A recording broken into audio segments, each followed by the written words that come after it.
여러분, 수익률 상승에 도움을 드리고 싶은 헬퍼입니다. 금일 진행 이제 간단한 마감 시황 설명드리고요. 그 다음에 이제 프로그램 매매는 사실 오늘 별로 물량이 많지 않았기 때문에 설명 생략하도록 하고, 그 다음에 이제 코스피 200 선물, 그리고 코스닥 관련해서 일중 수급 차트 좀 살펴보고요. 그 다음에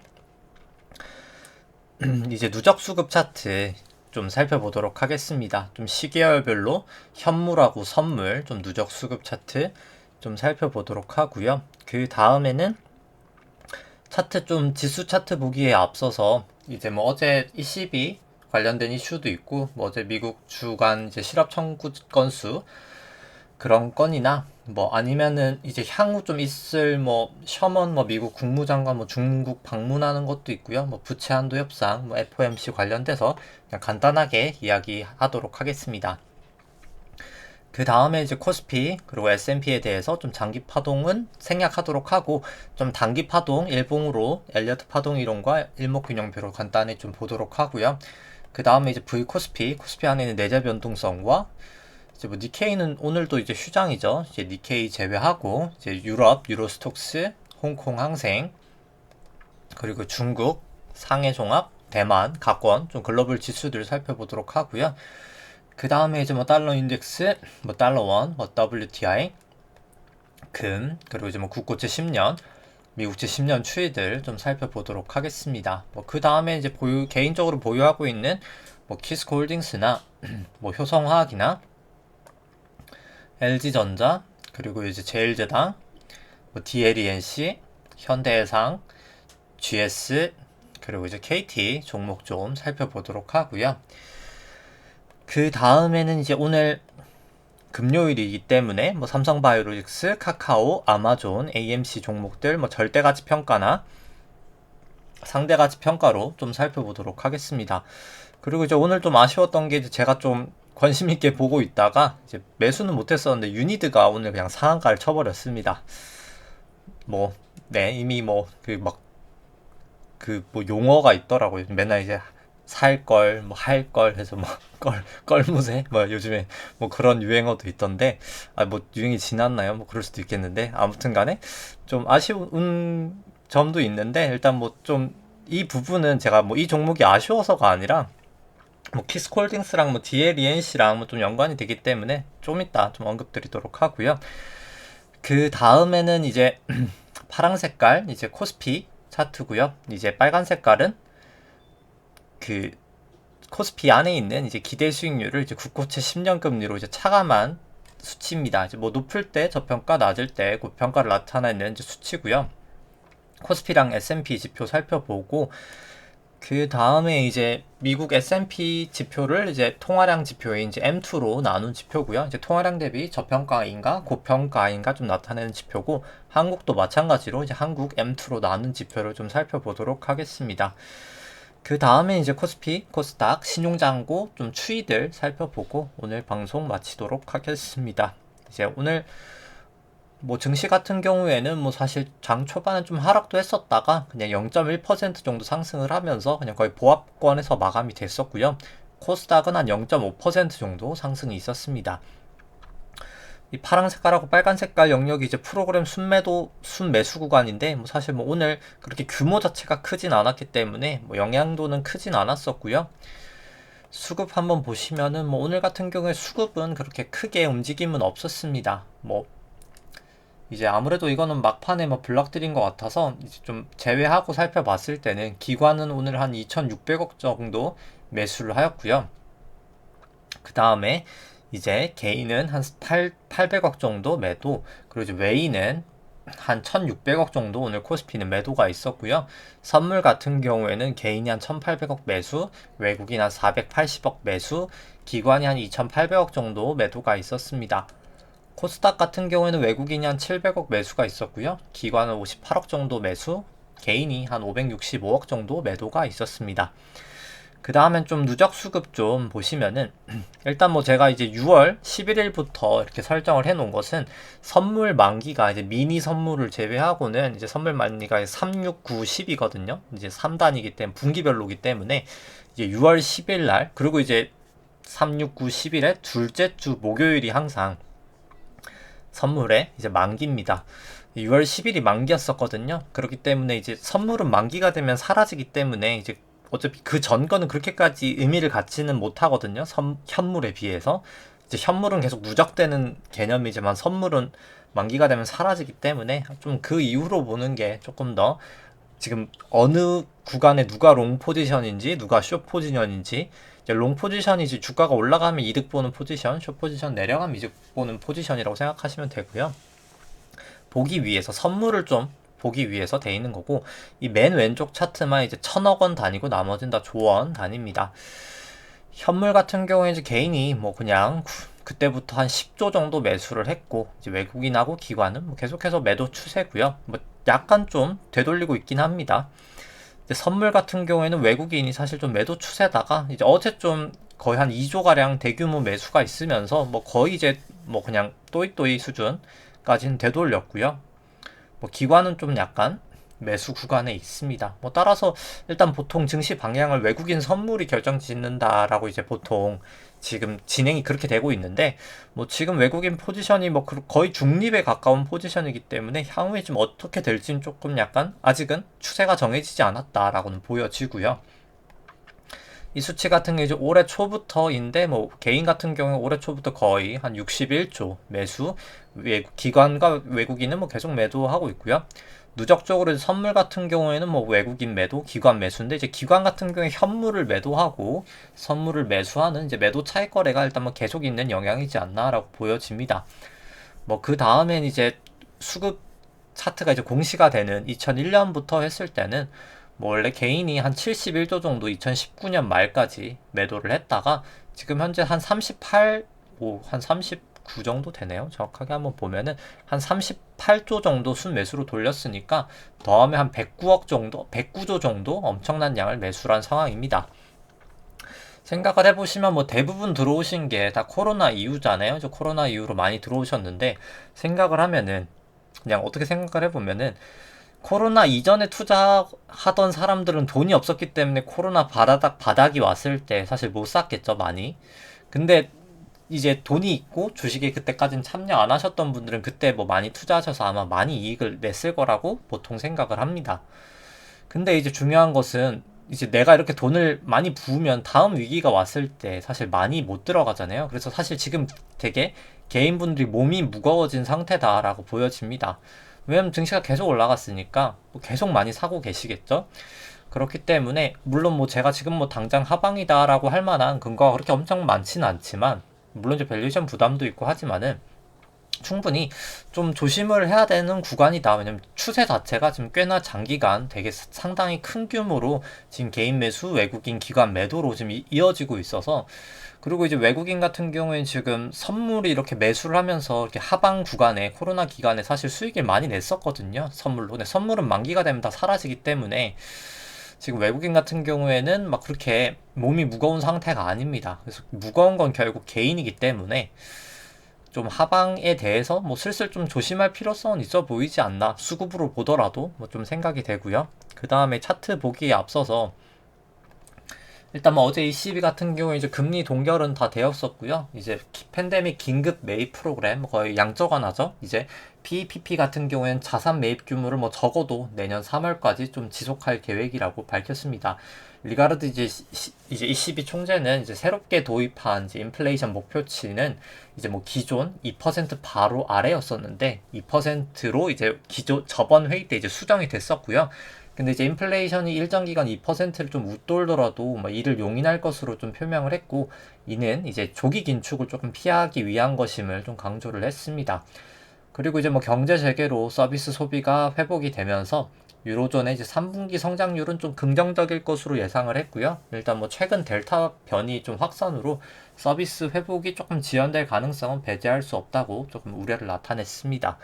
그리고 이제 어제 미국 주간 이제 실업수당 청구 건수 같은 경우에는 예상치 이제 35만 명을 좀 상회를 하면서 전주 이제 거의 7만 명 대비 좀 증가한 한 42만 명 정도 기록을 하였고요.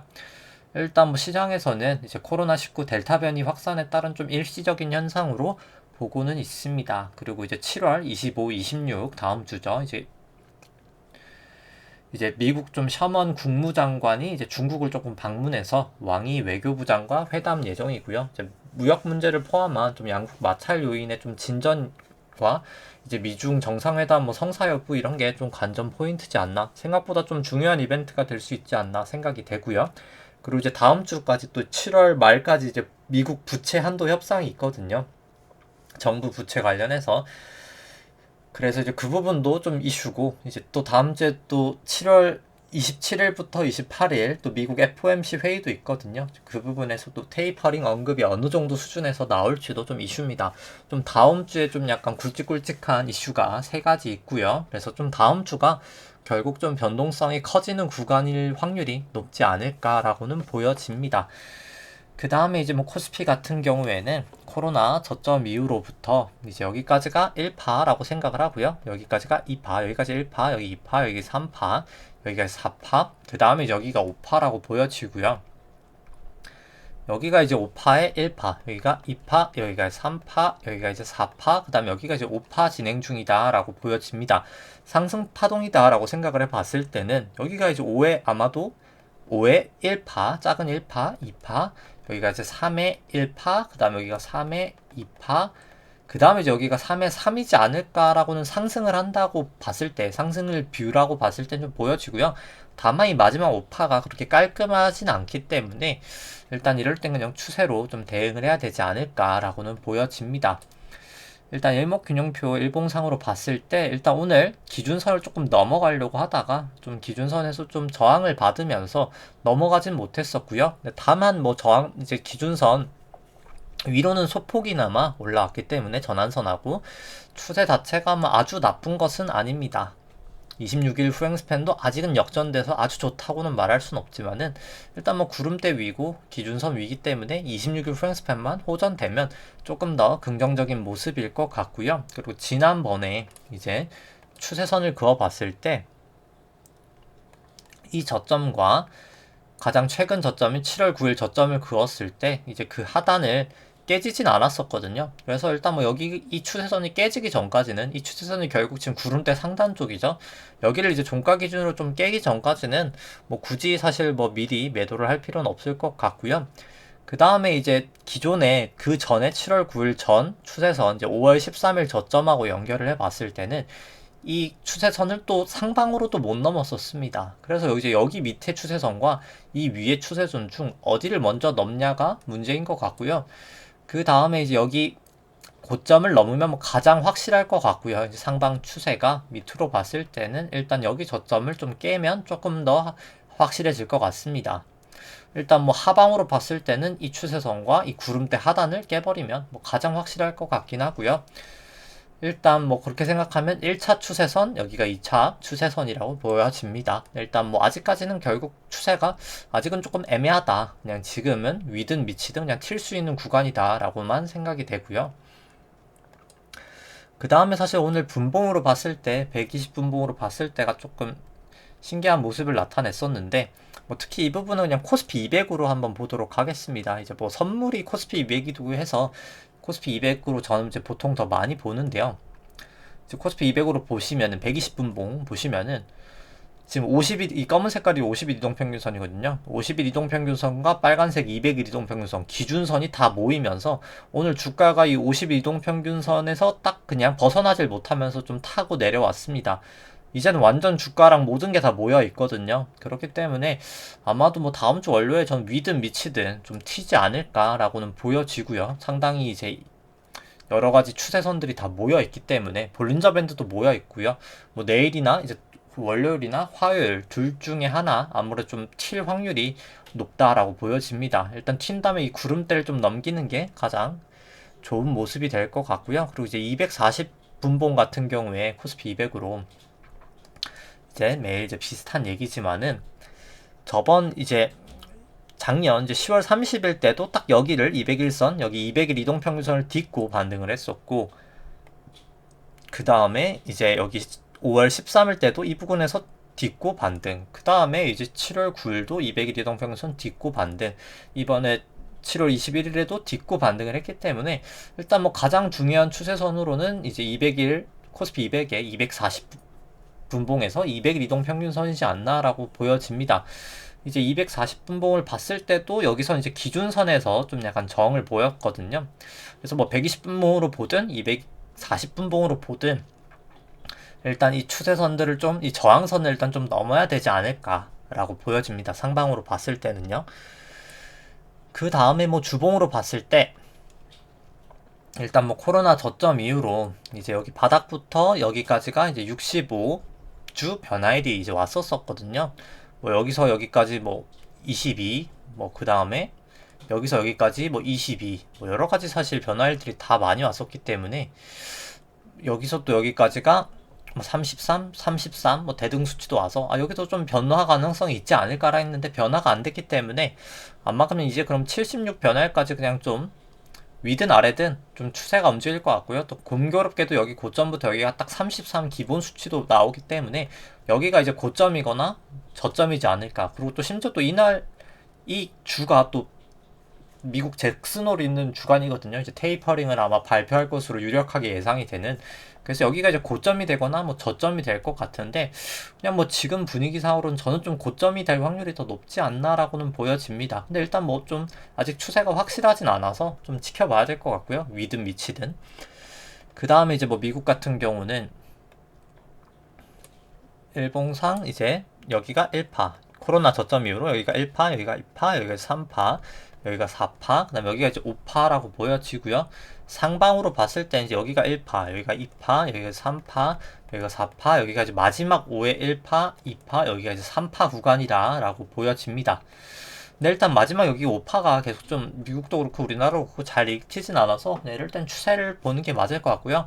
추세상 뭐 저한선 기준선 다 호전돼 있고 뭐 9일 26일 프랭스페 이제 다 호전돼 있기 때문에 뭐 일단 여전히 일단 상승 추세다. 이젠 상승 추세로 좀 다시 돌아섰다라고 보여집니다. 뭐 파라볼릭 같은 경우에도 매수 시그널 나타내고 있고요.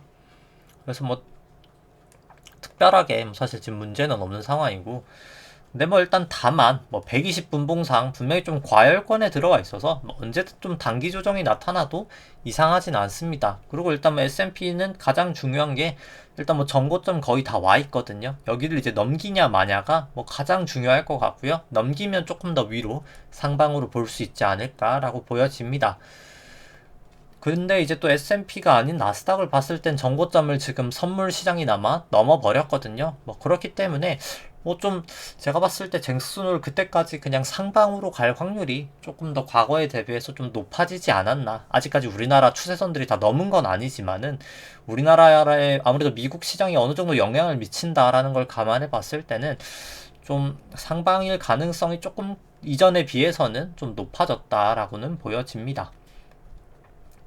그 다음에 이제 코스피 안에 있는 내재 변동성, 뭐 V 코스피 같은 경우에는 일단 뭐 오늘 주가가 크게 움직이진 않으면서 한 1% 정도 하락하면서 14포인트 정도 기록을 했고요. 뭐 아직까지는 뭐 전환선 기준선 다 하회하고 9일, 26일 프랑스팬 뭐다 호전, 이제 역전되었기 때문에 뭐 크게 우려를 할 필요는 없다. 9일은 뭐 역전 아니지만 26일하고 나머지는 다 역전되어 있기 때문에 일단 뭐 지금 당장은 뭐 좀 크게 우려할 필요는 없다라고 보여지고요. 변동성으로 봤을 때는 유로스톡스 같은 경우에는 이제 오늘 지금 상승을 하면서 이제 파라볼릭 매수 나오고 구름대 넘어서고 9일 호전이 되고 있고 거의 26일까지도 이제 만약 여기서 호전까지 되면은 뭐 충분히 이제 재차 좀 상승 추세다라고 보여집니다. 일단 뭐 기준선 위, 구름대 위만 해도 좀 많이 과거 대비해서는 추세가 좀 좋아진 모양새고요. 항생 같은 경우에는 뭐 좀 상황은 좀 다릅니다. 다릅니다. 왜냐면 이제 뭐 전환선 재차 오늘 하락하면서 하락을 했고 9일도 재차 역전이 됐기 때문에 일단 200일 이동평균선 이 부근에서 좀 여기는 좀 저항을 보이는 것 같고요. 뭐 결국 좀 200일 넘고 적어도 일단 뭐 기준선이라도 좀 종가 기준으로 넘어야 좀 상승 추세의 가능성이 있지 않나라고 보여집니다. 그 다음에 뭐 상해 종합 같은 경우에는 일단 뭐 거의 기준선 부근까지 내려오긴 했고요.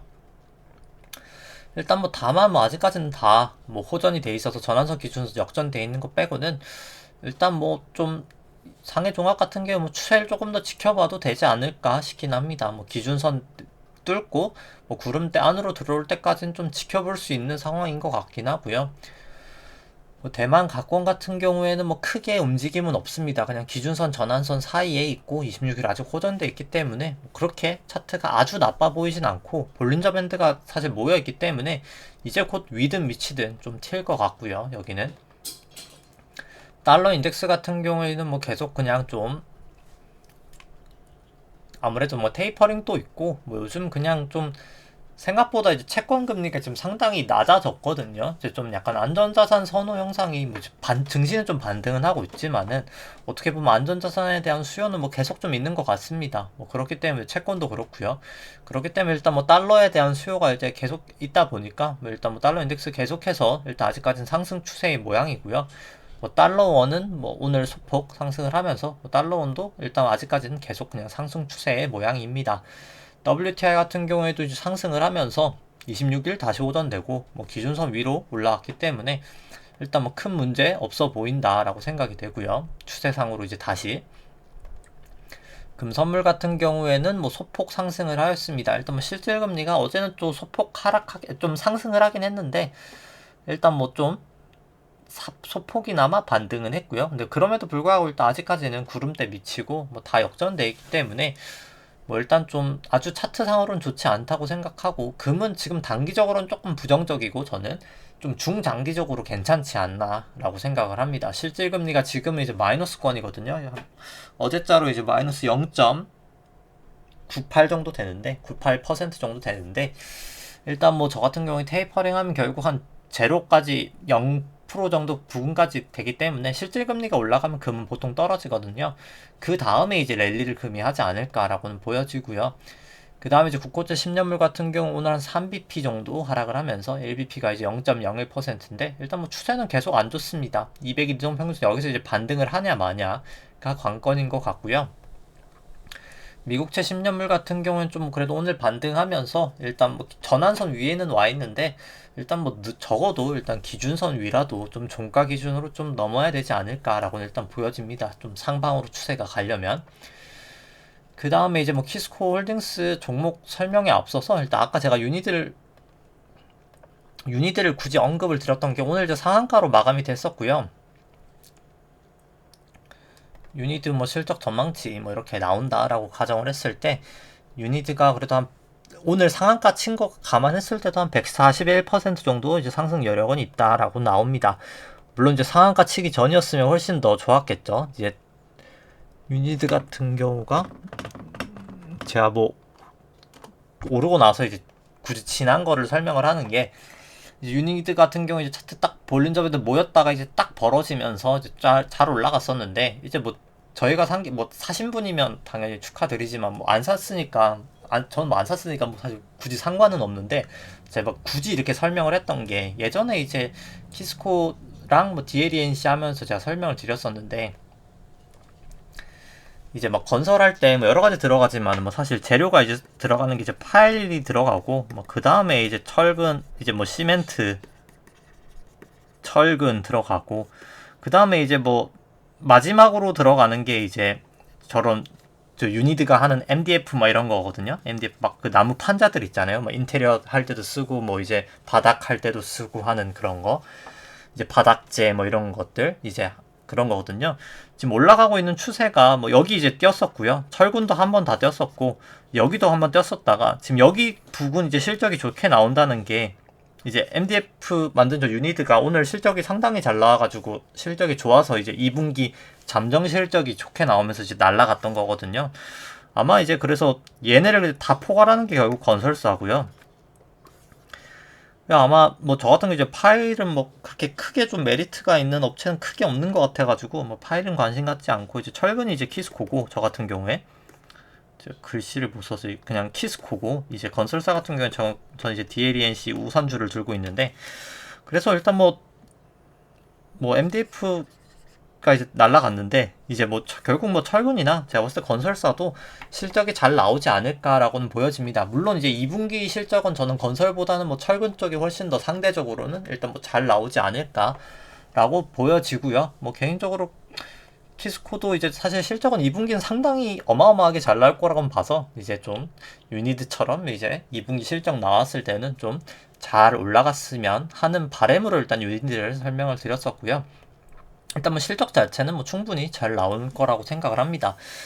그리고 일단 뭐 실적이 잘 나오고 좀 증시가 올라갈 때 아무래도 대주주들도 아무래도 그런 뭐 자사주 소각이나 무상 증자를 할 것이고요. 이제 왜냐면은 결국 주식이 그들 입장에선 이젠 좀 많이 올라야 주식 물납을 해서 상속세 내기가 훨씬 편하거든요. 그렇기 때문에 이제 올라가는 그런 말일 때 오히려 아마 좀 대주주도 더 제가 봤을 때 이제 기름을 이제 부어주지 않을까라고 생각을 합니다.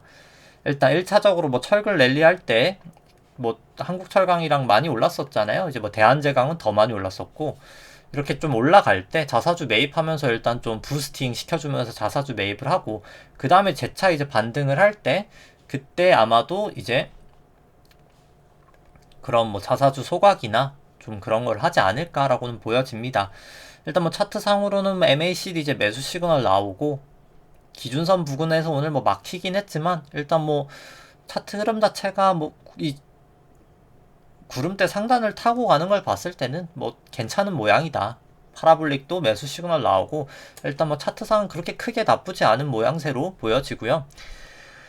그 다음에 이제 할인율 뭐 8.9% 정도 하고 뭐 주가 한 2만 1,000원 정도다라고 하고 뭐 실적 전망치 이 정도 나온다라고 감안을 했을 때 뭐 저 같은 경우 한 6만 5천 원도까지 한 200% 정도 상승 여력은 있다라고 보여지고요. 키스코 같은 경우에는 그 다음에 이제 뭐 효성화학 같은 경우에는 뭐 오늘은 이제 소폭 하락을 하였습니다. 일단 뭐 전환선 부근에서 뭐 전환선 넘지 못하고 그냥 딱 닫고 좀 빠졌고요. 뭐 아직까지는 뭐 9일, 26일 호황스팬 뭐 다 호전되어 있기 때문에 뭐 크게 뭐 문제는 없다고 생각을 합니다. 뭐 차트상도. 그 다음에 이제 뭐 효성화학 같은 경우에는 뭐 주가 한 41만 원 정도 되고 뭐 나머지 실적 전망치 뭐 이렇게 나온다라고 감안을 했을 때 한 140% 정도 상승 여력이 있어서 뭐 내재 가치는 한 100만 원까지도 갈 수 있는 내재 가치는 보유한 주식이다라고 보여지고요. 그 다음에 이제 뭐 LG전자 같은 경우에는 오늘 뭐 우선주는 그렇게 크게 오르진 못했지만 뭐 결국 본주가 잘 가는 게 그렇게 나쁜 건 아니고요. 일단 뭐 본주가 이제 파라볼릭 매수 시그널 나오고 뭐 전환선 기준선 다 상회하고 9일 26일 프랑스팬 다 호전되면서 특히 이제 뭐 외국인 그간 또 수급도 좀 들어오고 있는 상황이어서 뭐 충분히 좀 긍정적인 흐름으로 지금 가고 있지 않나라고 생각을 합니다. 그 다음에 이제 뭐 LG전자 같은 경우에는 현재 주가 한 17만 원 정도 되고요. 나머지 실적 전망치 뭐 이렇게 나온다라고 가정을 했을 때 뭐 그래도 한 33만 원, 한 100% 정도까지는 상승할 수 있는 여력이 있는 종목이다라고는 보여지고요. 그 다음에 이제 뭐 CJ 제일제당 같은 경우에는 뭐 오늘 뭐 거의 뭐 보합 수준에서 마감을 했고요. 아직까지는 다 뭐 저한선 기준선 뭐 구름대 뭐 다 호전돼 있기 때문에 뭐 아직은 뭐 그냥 추세상은 크게는 문제가 없다라고 보여집니다. 현재 주가 한 47만 원이고 나머지 이제 실적 전망치가 이 정도 나온다라고 감안을 했을 때 뭐 여기도 한 113% 정도 상승할 여력은 있는 주식이다라고 보여지고요. 그 다음에 이제 뭐 DLENC 같은 경우에 이제 뭐 제일제당이나 LG전자나 DLENC는 뭐 저 다 우선주로 이제 들고 있고요. 좀 괴리율이 다 있기 때문에 이제 뭐 DLNC 같은 경우는 계속 좀 전환선에서 좀 약간 저항을 보고 있고 있긴 합니다. 근데 뭐 일단 워낙 펀더멘털이 좋은 주식이기도 하고 뭐 아직까지는 기준선 위, 뭐 구름대 위, 뭐 26일 프랑스판 뭐다 호전돼 있기 때문에 뭐 추세상 그렇게 크게 문제는 없다라고 보여지고요. DLNC 같은 경우에는 뭐 현재 주가 한 15만 원 정도 되고 본주로 기준을 했을 때 보통주 기준으로 했을 때 뭐 실적 전망치 이 정도 감안을 했을 때 뭐 내재 가치는 거의 한 60만 원 정도까지도 갈 수 있는 주식이다라고 생각을 합니다. 그리고 이제 뭐 우선주로 감안했을 때는 배당 이제 10% 주는 거랑 자사주 5%는 이미 회사에서 뭐 가이던스를 제공했기 때문에 뭐 우선주 매입한다고 쳤을 때는 거의 한 6%, 우선주가 한 절반 가격밖에 되지 않아서 배당으로 한 6% 자사주 포함해서 정도 수익을 거둘 수 있지 않을까라고 보여지고요. 그 다음에 이제 뭐 현대해상 같은 경우에는 뭐 오늘 하락을 했지만 뭐 현대해상도 뭐 아직까지 뭐 전환선 기준서 다 위에 있고 뭐 9일 26일 횡스팬 뭐 9일은 좀 역전이 됐지만 26일 횡스팬은 뭐 다 호전돼 있기 때문에 뭐 크게 뭐 추세상은 아직 문제는 없다라고 보여집니다. 현대해상 같은 경우에는 뭐 상대가치 평가로 봤을 때 이제 파랑 색깔이 주가고요. 연두 색깔이 이제 기대 수익률인데 뭐 높을 때 저평가, 낮을 때 고평가라고 보시면 되는데 뭐 과거 대비해서 상당히 좀 밸류에이션은 좀 괜찮은 구간이다라고는 생각을 합니다. 그 다음에 뭐 GS 같은 경우에는 이제 뭐 사실 가장 추세가 지금 좀 안 좋은 주식이고요. 제가 가지고 있는 것 중에서 뭐 저 같은 경우 이제 여기를 좀 깨지면 매도를 할까라고 생각을 합니다. 제 차 이제 여기 저점을 깨버리면 왜냐면 이제 사실 여기가 딱 120일 이동평균선이 또 지나가는 자리에서 딱 반등을 한 거거든요. 그렇기 때문에 여기가 이제 제 차 깨지면은 저는 좀 매도를 할 생각이고 일단 뭐 아직까지는 다 역전이 돼 있어서 일단 뭐 지금 추세는 그렇게 긍정적이진 않다라고 보여집니다. 뭐 그 다음에 이제 뭐 주봉상으로도 이제 여기가 기준선이어서 일단 뭐 그래도 기준선 부근에서는 좀 반등을 보였기 때문에 일단 아직은 좀 추세를 좀 더 지켜보자라고 보고 있고요. GS 같은 경우에는 뭐 주가가 한 뭐 44,000원 정도 되고 이렇게 전망치가 이 정도 나온다 라고 이제 가정을 했을 때 뭐 배당 성향 뭐 30% 주면 현재 배당 수익률 한 7.8% 정도 기대가 되고 한 20% 준다고 쳐도 거의 한 5% 정도 배당 수익률은 기대가 되는 주식입니다. 주당 가치는 한 10만원 정도 내재 가치는 있다라고 보여지고요. 뭐 그 다음에 뭐 KT 같은 경우에는 뭐 계속 랠리를 하다가 좀 빠졌는데 일단 뭐 계속 좀 랠리를 좀 했었어가지고 뭐 언제든 좀 이렇게 뭐 빠질 수는 있지 않나라고는 생각을 합니다. 근데 다만 뭐 아직까지는 뭐 다 호전돼 있기 때문에 아직까지는 일단 뭐 추세는 상방으로 보는 게 더 맞지 않나라고는 보여지고요. KT 같은 경우에는 뭐 현재 주가 한 35,000원 정도 되고 뭐 나머지 이제 실적 전망치 뭐 이렇게 나온다라고 가정을 했을 때 한 12만원까지는 올라갈 수 있는 내재 가치는 보유한 주식이다라고는 보여집니다. 그 다음에 이제 오늘 금요일이기 때문에 금요일 날 주식들 뭐 삼성바이오로직스, 뭐 카카오, 아마존, AMC 종목들 좀 살펴보도록 하겠습니다. 삼성바이오로직스 같은 경우에는 현재 주가 한 89만원 정도 되고요. 뭐 할인율 7.28%, 뭐 성장률 4%, 그리고 이제 뭐 실적 전망치는 이 정도. 이제 전망치는 보통 이제 애널리스트 전망치를 사용을 하고요. 그렇게 사용을 했을 때 삼성바이오로직스 같은 경우 좀 상당히 고평가라고는 나옵니다. 한 내재 가치가 한 16만 원이다 라고 이제 보여지기 때문에 근데 일단 뭐 가장 큰 게 이 전망치는 아무래도 이제 4공장까지 풀캐파로 돌아가는 거가 지금 반영이 돼 있거든요. 근데 이제 뭐 삼성바이오로직스가 연구 성장률 4% 이상으로 뭐 5공장, 뭐 6공장, 7공장, 8공장이 뭐 계속해서 빠르게 지어진다고 치면은 물론 뭐 이야기가 완전히 다를 겁니다. 근데 이제 저 같은 경우에는 이제 4공장 완공해서 풀캐파 돌린 다음에 그냥 한 4% 정도씩 성장을 한다라고 했을 때 밸류에이션 상으로는 뭐 충분히 저는 좀 밸류에이션 부담은 있다라고는 보여지고요. 그 다음에 이제 뭐 상대가치 평가로 봤을 때도 뭐 충분히 좀 지금 그냥 계속해서 항상 좀 밸류에이션 좀 부담이 있는 주식이다라고는 보여집니다. 그 다음에 이제 뭐 차트를 봤을 때는 뭐 삼성바이오로직스 근데 뭐 일단 제가 이때 딱 언제였었죠? 이때였나요? 이때였나요? 이제 올라갈 때는 뭐 충분히 차트는 좀 괜찮아 보인다 라고 얘기를 했었고요. 좀 그렇게 올라갔다가 뭐 지금은 이제 좀 하락을 하면서 볼린저 밴드도 다시 안으로 들어오고 오늘 일단 뭐 기준선 위에서는 딱 반등을 했습니다. 뭐 그래서 뭐 차트상으로는 뭐 기준선 위, 뭐 나머지 다 호전되어 있기 때문에 기준선에서 딱 반등을 한 모양새여서 차트가 아주 나빠 보이진 않고요. 뭐 보유하고 계신다면은 결국 제 차에 이제 상승을 했다가 다시 이제 하락할 때 전환선 깨질 때 매도, 뭐 기준선 깨질 때 뭐 매도를 하면 되지 않을까라고 생각을 합니다. 일단 뭐 삼바 같은 경우에는 일단 52이동평균선이 일단 뭐 최종 저항선으로 뭐 가장 지지선으로 뭐 좀 가장 역할을 많이 했던 것 같고요. 그래서 뭐 일단 저는 좀 밸류에이션 부담은 있는 주식이다라고 생각은 하고요. 그 다음에 이제 뭐 카카오 같은 경우에 좀 제가 좀 성장률을 좀 높였습니다. 뭐 네이버도 그렇고 원래 성장률 한 3% 했다가 그냥 여기도 그냥 4%로 높였고요. 뭐 주가는 한 15만 원 정도 되고 나머지 이제 실적 전망치는 이 정도 나온다라고 감안을 했을 때 그럼 이제 4%로 설정하면 카카오는 좀 그래도 상승 여력은 있다라고 보여집니다. 절대가치평가로는 한 78% 정도 상승 여력은 있다라고는 보여지고요.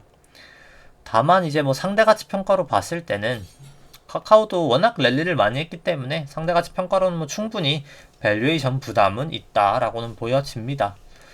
뭐 따라서 계속해서 뭐 성장을 저 전망치대로 하고 거기다 향후에 뭐 4%씩 쭉쭉 올라간다라고 하면은 뭐 절대가치 평가는 밸류에이션 매력이 조금 있는 상태고, 근데 다만 뭐 상대가치 평가로는 과거 대비해서는 많이 오른 건 맞다라고는 보여집니다.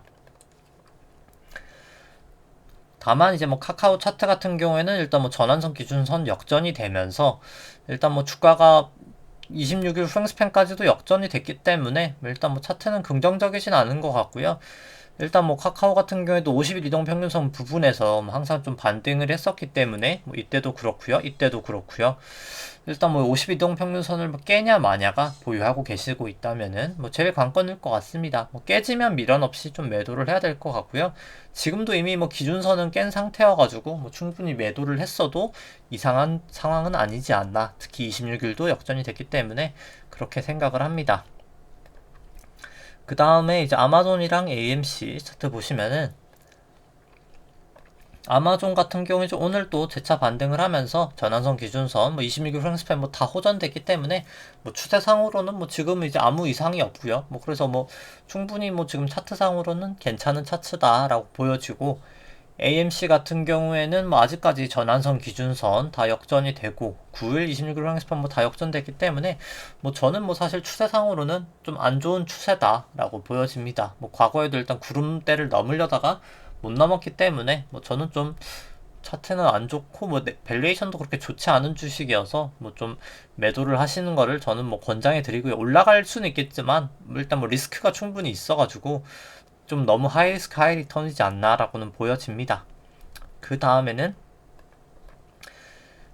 이 수치 같은 경우에는 이제 파란 색깔이 코스피고요. 빨간 색깔이 이제 코스피 안에 있는 기대 수익률이 이제 국고채 10년 금리로 이제 차감한 수치입니다. 보통 이제 일드 갭이라고 하고요. 주식 수익률, 채권 수익률의 차이다라고 해서 일드 갭이라고 하고, 높을 때 주식이 저평가, 낮을 때 주식이 이제 고평가를 나타내는 것입니다. 이제 역으로 생각하면은 높을 때 이제 채권이 저평가, 낮을 때 이제 채권이 고평가를 나타내는 말이기도 하고요. 아, 반대죠. 이제 주식이 이제 갑자기 제가 헷갈리는데, 낮을 때 이제 주식이 저평가고 결국 이게 낮을 때 또 그럼 채권이 저평가겠네요. 네, 그런 이제 지표입니다. 그냥 주식만으로 했을 때는 제가 갑자기 막 주식 채권하니까 헷갈리는데, 이제 결국 그냥 주식만 봤을 때는 높을 때 주식이 저평가, 낮을 때는 주식이 고평가다라고 보시면 됩니다.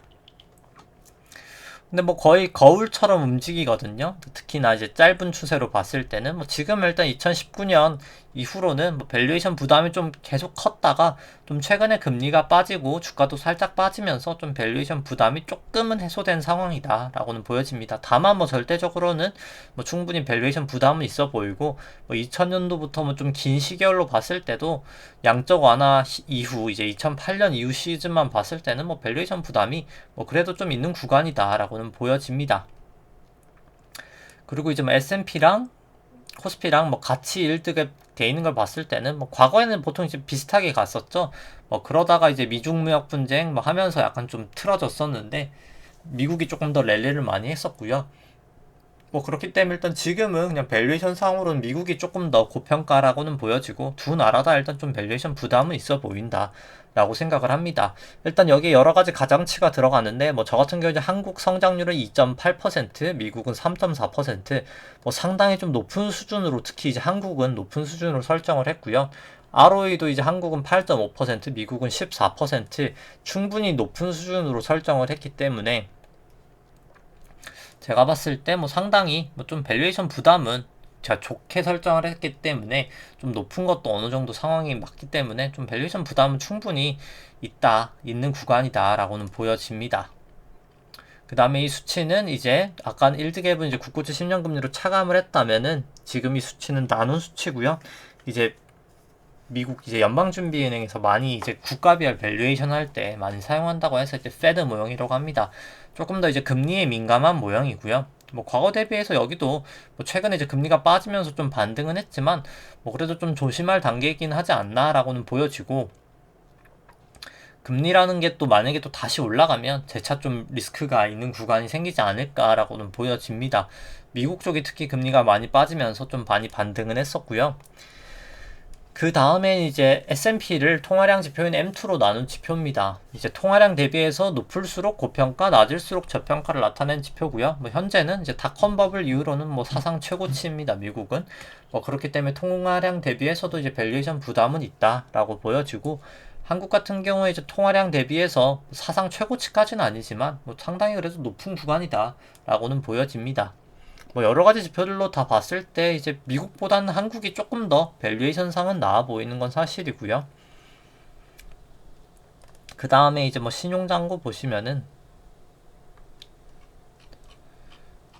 코스피랑 일단 먼저 코스닥 뭐 합산 신용잔고 같은 경우에는 24조 한 6천억 정도 되면서 뭐 좀 최고치 대비해서는 좀 소폭 감소했지만 뭐 여전히 사상 최고치 수준에 머무르고 있습니다. 아까 이제 수급할 때도 얘기를 했었지만 결국 이렇게 빚으로 투자를 한다는 것 자체가 향후에 이제 하락을 할 때는 조금 더 이제 양날의 검이 될 것 같고요. 내려갈 때는 이제 오히려 더 살 여력은 없는, 이제 바닥에 왔을 때 살 수 있는 여력은 좀 없어지지 않나. 결국 이제 고점 부근에 지금 뭐 거의 다 와가서 지금 이미 어깨는 좀 넘은 구간이다라고는 보여집니다. 뭐 절대적인 신용 잔고 뭐 어마어마한 규모고요. 신용 잔고를 이제 코스닥 시총으로 이제 나눈 수치 같은 경우에도 뭐 사상 최고치이기 때문에 좀 조심할 필요성은 있어 보인다라고 생각을 합니다. 좀 짧은 시결로 봤을 때도 뭐 충분히 많이 높아진 상황이고요. 신용잔고 이제 증감 속도 같은 경우에 이렇게 하락을 하고 있는데, 하락할 때가 항상 증시가 조정을 보이던 상황이었기 때문에 좀 조심할 필요성이 있어 보이고요. 뭐 코스닥 같은 경우에는 뭐 설명은 이제 차트만 보여드리고 뭐 설명은 생략하도록 하겠습니다. 뭐 따라서 뭐 지금 사실 코스피나 S&P나 특히 뭐 나스닥 같은 경우에는 좀 더 이제 상방을 볼 확률이 높아진 것 같은데, 뭐 코스피 같은 경우에는 사실 추세선들을 다 넘지 못했기 때문에, 특히나 이제 코스피 200으로 보더라도 뭐 120분봉 여기서 계속 좀 모이면서 지금 50일 뭐 기준선 200일 다 모이는 상황에서 좀 방향성을 아직 찾진 못했거든요. 근데 이제 곧 아마 방향성이 좀 찾아질 것 같은데, 뭐 그때 조금 이제 추세를 좀 따라서 움직이면 되지 않을까라고 생각을 하고요. 뭐 오랜만에 이제 오늘 금요일이다 보니까 간만에 좀 200일 이동평균선도 한번 보도록 하겠습니다. 이제 뭐 오랜만에 또 설명을 하니까 좀 같이 이제 이 수급 쪽이랑 얘기를 해보면은, 볼린저 밴드 일단 먼저 200 먼저 그려놓고 얘기를 해보죠.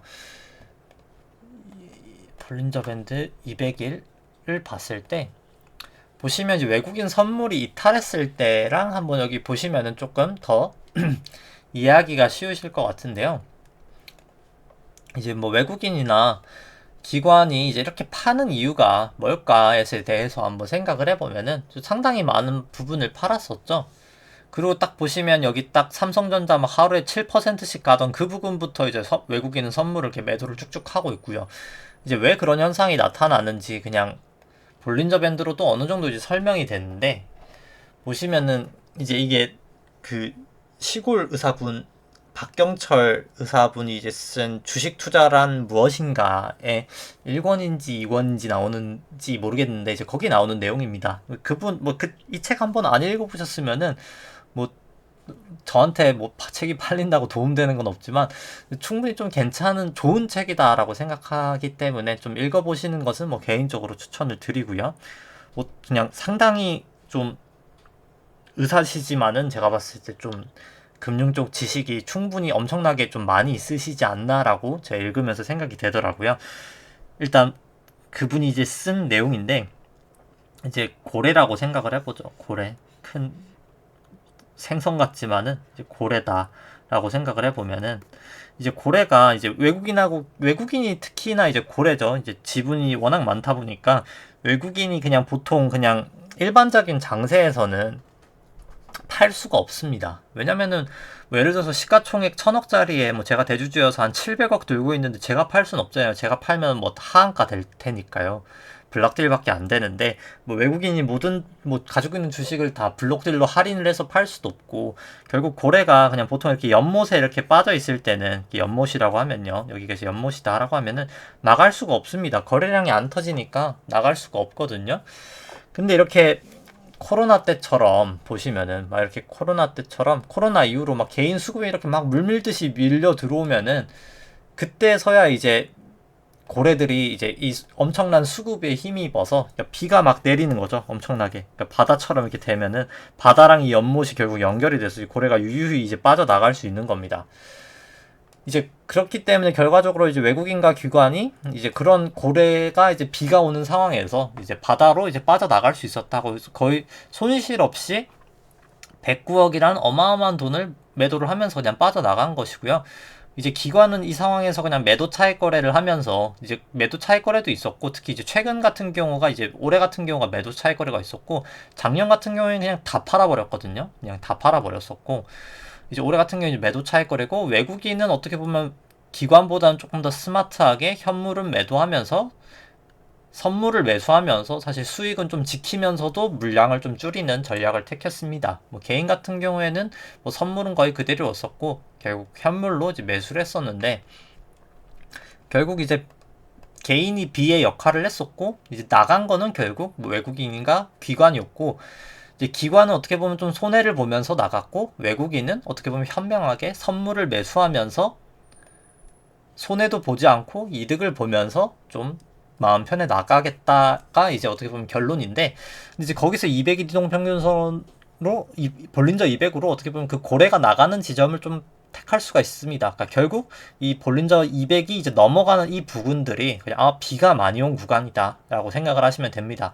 고래들이 나가기 쉬운 구간이다. 결국 이때도 마찬가지고요. 8월 13일 고점이었죠. 이때도 고래들이 나갈 수 있는 상황이네 하고 쑥 빠져나갔던 거고, 이때까지. 그 다음 여기 부분도 낮았다가 이제 여긴 좀 타고 올라갔었죠. 올라갔다가 여기서 또 재차 하락을 하면 이제 그때도 좀 고래들이 나갔다라고 이제 알 수 있을 것 같은데, 일단 뭐 국내 같은 경우에는 일단 뭐 아직까지는 뭐 그냥 볼린저 밴드 중간이어서 뭐 크게 지금은 그냥 추세를 찾지 못하고 있는 상황이다 라고 보여지고요. 이제 분봉으로도 어느 정도 좀 잘 맞는데 120 분봉으로도 그냥 지금은 추세를 이때 넘고 나서 고래들이 좀 빠져나간 이후로 지금은 또 다시 좀 추세를 못 찾고 있는 구간이다 라고 보여집니다. 그 다음에 이제 뭐 S&P도 한번 보시면은 S&P도 200으로 한번 봤을 때 S&P도 이제 좀 전에 거랑 같이 보시면은 S&P도 뭐 코로나 때도 어떻게 보면 볼린저 밴드 넘었었고요. 우리나라도 그렇지만 넘었다가 떨어질 때 하회, 이제 이 부근 9월 2일 부근에도 거의 닿았다가 하회, 그 다음에 이제 대부분 사실 뭐 고점들이 여기도 그렇고 다 이제 좀 다인 부근까지 갑니다. 그래서 저는 뭐 이번에 일단 다인 부근까지 좀 가지 않을까라고는 뭐 개인적으로는 좀 생각이 들고요. 나스닥도 전고점이 넘었기 때문에. 근데 일단 뭐 아직까지 확실하게 추세가 결정된 건 아니기 때문에 뭐 좀 지켜봐야 되겠지만, 일단 지금까지 그냥 심증으로는 뭐 그래 보입니다. 나스닥 같은 경우에는 이제 여기 넘었었다가 당연히 이제 코로나 전에도 넘었었다가 하회하면서 증시 붕괴가 됐었고, 여기도 넘었다가 내려올 때 붕괴, 그 다음에 여기도 이제 닿고 빠졌었고요. 여기도 거의 뭐 닿았다가 빠졌었고, 이번에도 또 닿았다가 빠졌고, 지금 이제 또 넘어서는 단계까지 와 있거든요. 일단 그래서 여기 200일 이동평균선을 좀 타고 잘 올라갈 수 있을까? 아니면 받고 내려갈까가 이제 좀 관전일 것 같습니다. 이제 결국 그래서 미국이든 우리나라든 결국 한 하루 이틀 정도가 좀 추세를 결정짓는 구간이지 않을까라고 보여집니다. 네, 일단 뭐 한 주가 또 잘 지나갔는데 이제 또 주말 잘 보내시고, 이제 저는 이만 그럼 다음 주에 또 찾아뵙도록 하겠습니다. 네, 좋아요와 구독 눌러주시면 감사하겠습니다. 이상입니다.